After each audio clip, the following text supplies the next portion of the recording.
Iran का परमाणु कार्यक्रम नियंत्रण से बाहर, चारों हाथ पैर से आगे बढ़ रहा है। न जाने आगे क्या होगा। अमेरिकी विदेश मंत्री ने कहा कि यूरेनियम का संवर्धन 60% तक पहुंच गया है और ईरान ने कुछ आधुनिकतम सेंट्रीफ्यूज मशीनें भी लगा ली हैं। अमेरिका के विदेश मंत्री ने ईरान के शांतिपूर्ण परमाणु कार्यक्रम की प्रगति पर चिंता जताते हुए कहा है कि ईरान का परमाणु कार्यक्रम चारों हाथों पैर से आगे बढ़ रहा है और अभी हम प्रतिबद्ध के बदले प्रतिबद्ध के चरण तक नहीं पहुंच पाए हैं और हम नहीं जानते कि क्या आगे होगा। समाचार एजेंसी इरना की रिपोर्ट के अनुसार एंटनी बुल्किन ने दावा किया कि ईरान मिसाइल, हथियार, आतंकवाद का समर्थन और अस्थिर बनाने वाली कार्यवाहियां अंजाम दे रहा है और अगर वो परमाणु हथियार प्राप्त कर ले या उसे प्राप्त करने की क्षमता मिल जाए तो स्थिति बहुत बुरी हो जाएगी।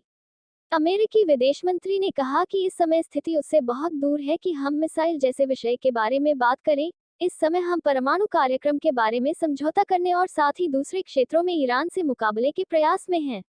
उन्होंने गजा पट्टी में होने वाले हालिया 11 दिवसीय युद्ध की ओर संकेत किया और कहा कि ईरान द्वारा हमास के समर्थन का लंबा अतीत है और हमें देखना चाहिए कि हमारी खुफिया सेवाएं हमें क्या रिपोर्ट देती हैं और मैं समझता हूं कि ईरान काफी समय पहले से हमास की तकनीकी सहायता कर रहा है। साथ ही उन्होंने कहा कि बेहतरीन आम समीक्षा यह है कि अधिकांश रॉकेटों का निर्माण गजा के अंदर किया गया और ईरान जो हमास का समर्थन करता है उसका औचित्य नहीं दर्शाया जा सकता।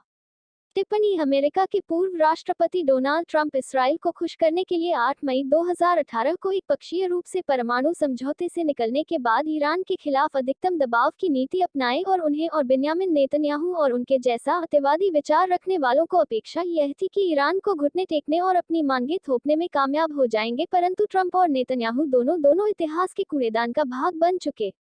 जानकार हलकों का मानना है कि अगर ट्रंप और नेतन्याहू ने इतिहास से पाठ लिया होता तो वे कभी भी ईरान से इस प्रकार की अपेक्षा न रखते और उन लोगों व नेताओं की गलतियों को न दोहराते जो ईरान को आघात पहुंचाना चाहते थे। और ईरान को आघात पहुंचाने का सपना देखने वाले बहुत से नेता और गैर नेता इतिहास के कूड़ेदान का भाग बन चुके हैं और ईरान पूरे गौरव, अदम्य साहस और अचल पर्वत की भांति अपनी जगह डटा हुआ है और दिन प्रतिदिन विकास के पथ पर अग्रसर व आगे बढ़ रहा है और बढ़ता रहेगा और गत 42 वर्षों के अनुभवों को इसी परिप्रेक्ष्य में देखा जा सकता है।